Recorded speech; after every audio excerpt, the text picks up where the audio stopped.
Sengo tondinga ko ba ite bozali ebele bo mo mesana liboso ba itando ikena bino pour Rolanda édition ya lundi 18 mars 2024 journal la Gonga et Betty na mongo mokende bozunyo so oyo ba ingo Betty balengeli pona pokwa lelo mbotena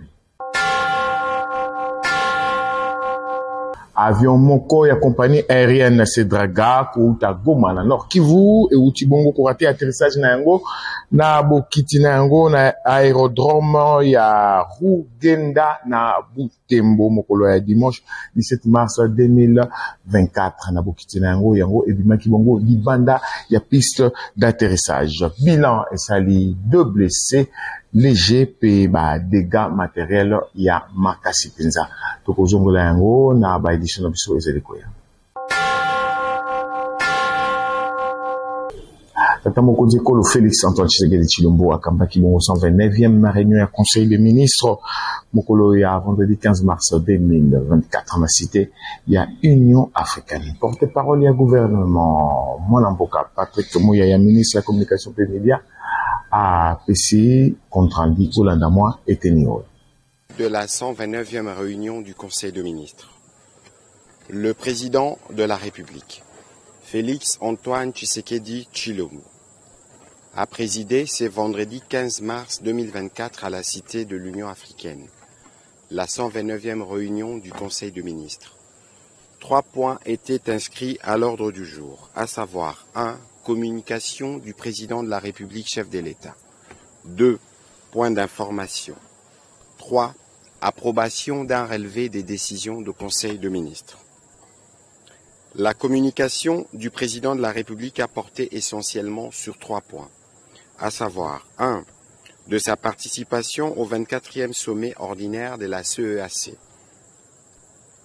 Le président de la République a fait la restitution au Conseil de sa participation le 9 mars 2024 à Sipopo, en République de Guinée équatoriale, à la 24e session ordinaire de la conférence des chefs d'État et de gouvernement de la Commission économique des États de l'Afrique centrale CEAC, qui avait pour thème cette année la CEAC à la croisée des chemins vers la consolidation de la réforme pour relever les défis de l'intégration régionale en Afrique centrale.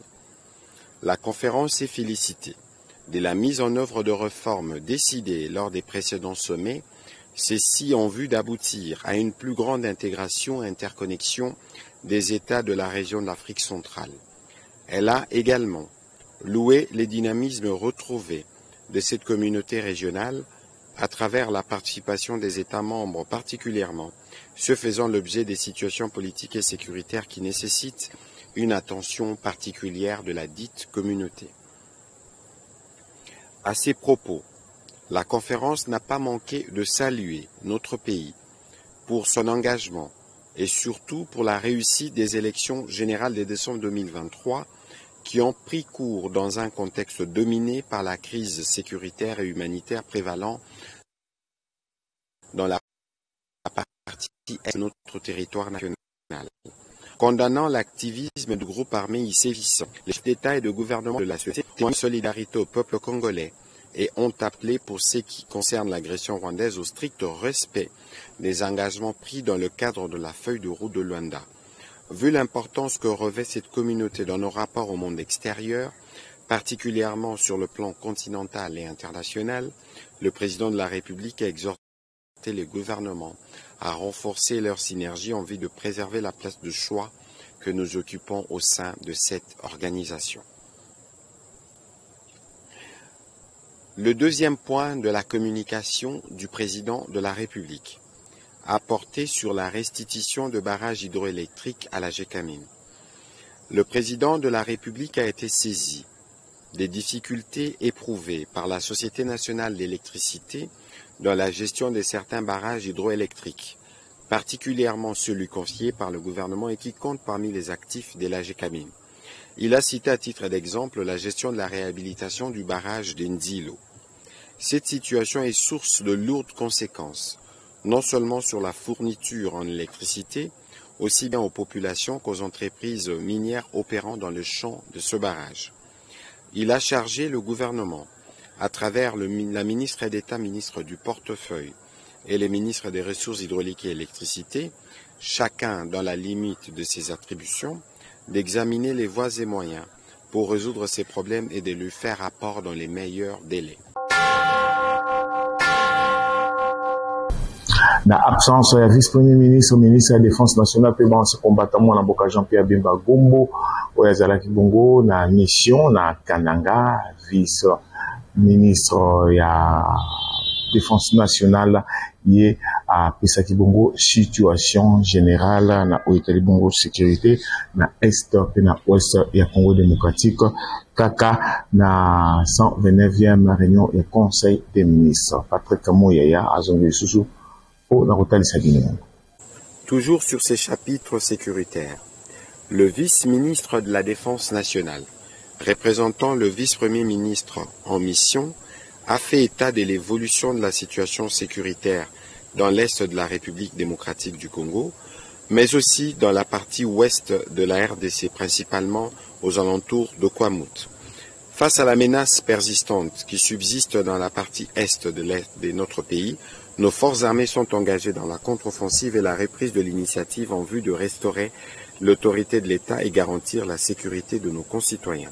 Il a soutenu que des succès significatifs ont été remportés, comme en témoigne la destruction d'un drone de reconnaissance ennemie près de la position de la 32e brigade de réaction rapide ainsi que les pertes importantes infligées à l'ennemi lors de son repli de Kalembe vers Kashuga. Ces actions ont affaibli la menace pesant sur le pont Pinga et le centre de Massissi. À l'ouest, une accalmie relative résultant des actions efficaces de nos forces de défense et de sécurité contre les Mobondo est observée. Sur tous les fronts, les forces armées de la République démocratique du Congo demeurent résolument engagées dans leur mission de pacification de toutes les poches concernées à travers le territoire national. Cardinal Fridolin Ambongo, yé atalisi été azali bongo contre levé à moratoire na oitali bongo peine de mort. Konaye, alobi wana ezali bongo kozongisa boka nasima et favoriser bongo ba règlement des comptes. Oyokai. C'est un pas en arrière. Je ne trouve pas que un gouvernement vraiment responsable puisse lever une telle option pour punir des gens qu'on appellerait des traîtres. Premièrement, la notion de traître. Nous devons d'abord nous mettre d'accord sur ce que cela signifie. Et quand je prends la réalité de chez nous au Congo, mais les grands traîtres à la patrie, ce sont justement ceux qui sont au pouvoir. Dès lors qu'ils ne servent pas l'intérêt du peuple, mais c'est eux qu'on doit commencer à considérer comme des traîtres, parce qu'ils n'assument pas le rôle pour lequel ils ont reçu des charges, c'est-à-dire service à la population. Je ne souhaiterais pas qu'on profite d'une notion floue de traître pour des règlements des comptes sur le plan politique. Gouverneur ya ville province ya Kinshasa, Mwalamboka, Jean Tini Ngobila, Mbakaye, Akitaki Bongo, na basite ebele, bisika wapi misala, ezali bongo kosalema na ville province ya Kinshasa, na tina bongo, ya ko booster, basali, yango zaki bongo mokolo, ya samedi 16 mars 2024. Voilà. Azali très déterminé, ya ko booster tope ya ko poussa liboso, ba travaux à modernisation ya banzela na ville province ya Kinshasa. Oyo ezali kokende na ralenti penza pona ba problème technique oyo entreprise Arosefus SRL ezali kokutana nango sur terrain lokola réseau ya basinga ya SNEL pe ya fibre optique. Gouverneur ya ville province ya Kinshasa mwana mboka Jean Tini Ngobila akitaki bongo mokolo ya samedi 16 mars 2024 na chantier ya avenue Nguma na commune ya Ngaliema na kolekaka na avenue Boboliko na commune ya Kintambo pona koya koshite esika bazali bongo kobongisa parc oyo bapesi kombo parc Jean Tini Ngobila pene ya pont Bongolo na commune ya Kalamu na quartier Matonge. Boyoka ye moko numéro 1 ville province ya Kinshasa ndenge abetsaki ngonga. Travaux avancent mais pas comme j'aurais voulu. Nous sommes venus pour essayer de voir la possibilité de de les booster un peu. Nous avons discuté avec les différents responsables de l'entreprise AES. Et ici, nous travaillons avec l'entreprise Moderne Construction, ici au parc, ainsi que le pont et les canals qui longent donc le parc ici. Et nous espérons que les travaux d'ici la fin du mois ou bien le début du mois prochain pourront se terminer. Na oyo etali construction ya zando ya sika oyo ezali na capacité ya 80 000 mesa, 650 magasins, 40 chambres froides pe ba parking.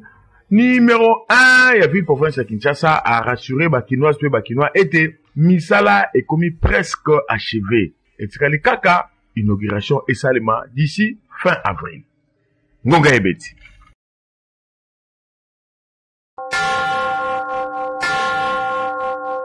Maman Anne-Marie Makwebo, présidente ya IFEC moko ya mangomba na kati ya mouvement de libération du Congo MLC na Bokuse ye abetisi ngonga pona pour soutenir bongo candidature ya mwana mboka Edi Iyeli Mulangi pour la vice-gouverneur ya ville province ya Kinshasa elongo na mwana mboka Daniel Bumba Lubaki lokola gouverneur boyokai.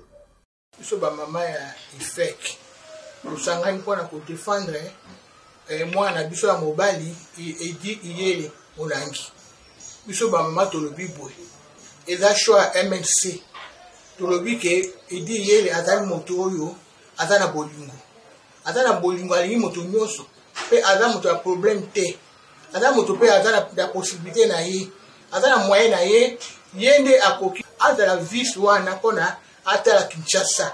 Biso ba mama le tozo soutenir ye. Po soki lelo tozala toyebi ke mama na commune na ye azala problème akene komona vice akotransmettre yango epai ya gouverneur nde tolobi boy Kinshasa moyen ezate. Faut batia moto oyo azala possibilité.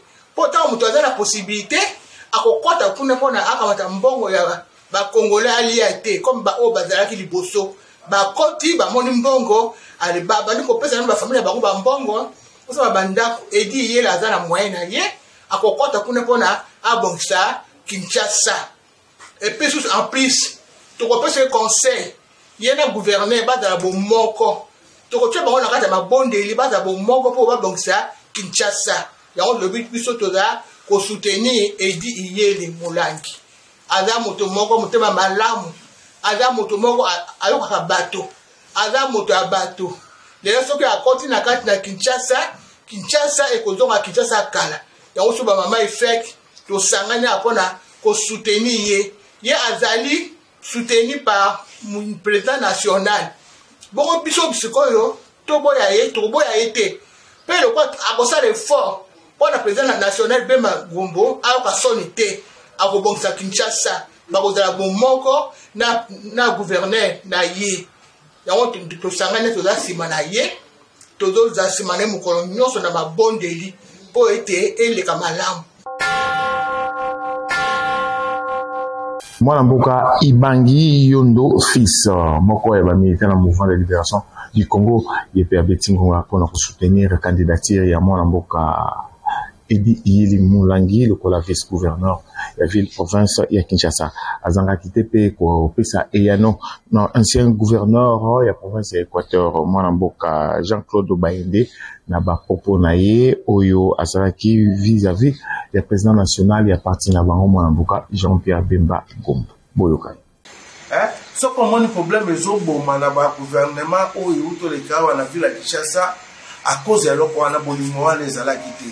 Batomi ba soki basangisi bino esika moko beaucoup mo partager nkitawa na ba idée ensemble mais ngai naza na confiance Daniel Bumba na Edi Iyeli bakosala musalo ezali ensemble parce que MLC na IDPS basangani en tout cas naza na kondima bakolinga échec moko te batangela nga kambiste moko akoma rebelle oyo aza na M23 batangela nga kambiste moko a eskoka mbongo mboka ekenda libanda papa soki nakoki koyebisa musala wana ya kambiste eza musala ya intellectuel Edi Iyeli apprendre kosalisa bato tango azalaki kana musala wana ya kikambiste azosunga azosala musala azopesa azotonga banzela asali bon jeune na na komi député te biloko na nyonso ezolakisa kino moto aza na projet ya venir mpona mboka na ye, mpona ville na ye, mpona quartier na ye.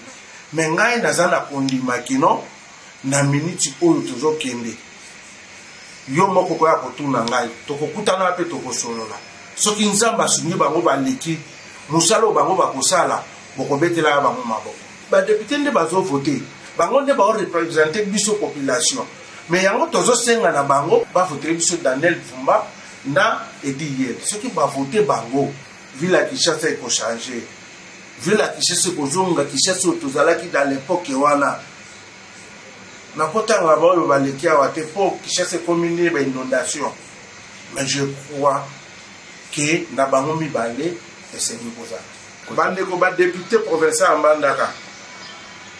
Bino moko boza kuna bozomona makambo ezoleka. Boye l'histoire Équateur bien par rapport on a batonsu ba obeta masolo. Ba musu bo uti ba village ubimo yi na Mbandaka. Boye biba indazala ki gouverneur ça les lokoté. Monsieur Lapader gouverneur ba ça les lokoté. Il faut ba pona mwana oyo bokumona ba konzi et nous sacré ba présenter bino yi. Yenne moto azoya na nzela ya mokonzi na makanisi ya mokonzi po Mbandaka ekende liboso Équateur ekende liboso bamemela biso loyinge te membe bakabolaki biso biso nyonso toza bato Équateur motu moko akolinga Équateur eko eza te boponela biso gouverneur oyo batindeli bino kandida oyo batindeli bino yende kandida ya malonga botia mbongo liboso te motu moko akopesa mbongo ozoma mapango kuna za te. Mais bota l'avenir Équateur et Zozinga. Ils ont l'échec parmi la province. Nabasango Mususu, association des médaillés et des bénéficiaires des titres honorifiques et des mérites. Il y a RDC, Nabokambami, il y a président national Martin Ongenda, et Longo na vice naïmo Namboka Panganga, Bango Bayambaki, délégation Moko, il y a Chinois, Mokolo, il y a samedi 15 mars 2024 pour la signature, il y a contrat, il y a partenariat. Rachel Moula, Julex Matengo, Bazala qui sur place, on a pour la rotale Sabino Billy. Nabokambemi, président national et association des médaillés et bénéficiaires des titres honorifiques et mérites de la RDC, l'homme de double casquette, honorable dignitaire Martin Ongenda Lomombo, vice-président Pangana Osango, bayamaki délégation chinoise moko na bureau na bango mokolo ya samedi 15 mars na tête tomolaki monsieur Ong Lin oyo autaki na mboka Lubumbashi ayaki ye moko sur place pour na porter soutien na bango ya continuer contrat ya partenariat entre AMT pe société na bango mingi sur les plans social po sengeli koyeba ete AMT ezalaka wana pour na soutenir ba personnes vulnérables ba orphelin ba projet ya kitoko ya ba formation pour na ba jeune sima na bango ko signer contrat délégation chinoise ba kinaki ko visiter ba membre ya moko ya ba branche na kati ya association AMT oyo bazalaki pe na réunion et pesa question makasi na nyonso boyo kayemo ko monsieur Ong Ling ndenge abetisi ngonga monsieur Only aza moto ya Lubumbashi afandaka na Lubumbashi mena siko lelo ayaki awa po amona bureau na bango na yoka ke ezalaka pe awa mais nano amona ngo te. C'est pourquoi il est venu ici. Il dit merci au président pour l'accueil na nyonso basala ki awa bamoni bato ebele ya famille na ya Asbel na bango pour coordination ezokende malamu. Ils vont continuer toujours à impacter la vie sociale ya biso ba congolais. L'homme de double casquette azanga kiteko betisa ngonga AMT ezali structure oyo zotambola na kombo ya chef de l'État partout. Alors partenaire bayaki makomi na kati ya mboka na biso na invitation na biso invitation zaki officielle tokomaki tosengaki bango ba visa ye monsieur makomi baza contact na autorité politique il y aura ba société ba kofungula awa po tangu makambo kobanda bakozwaka na biso po tosala misala so bakozwa mabanga te on m'appelle ailleurs te kaka biso ne tokandi awa tozala pe me bénéficiaire. À part ça le cadre social nous attaquer association stabilité créatif tozala ba problème ya ku assister ba hôpitaux ou assister ba prisonniers ba les enfants de la rue tozala problème ya ba creuser artisanaux bakoyo eza mwa ebele oyo bango mpe bakotia biso mwa loboko esengeli koyeba ete AMT efungoli baporte na moto nyonso alingi kosadere baporte ezali polele wapi esengeli boleka na avenue Lubefu numéro 38 na commune ya Gombe ngonga ebeti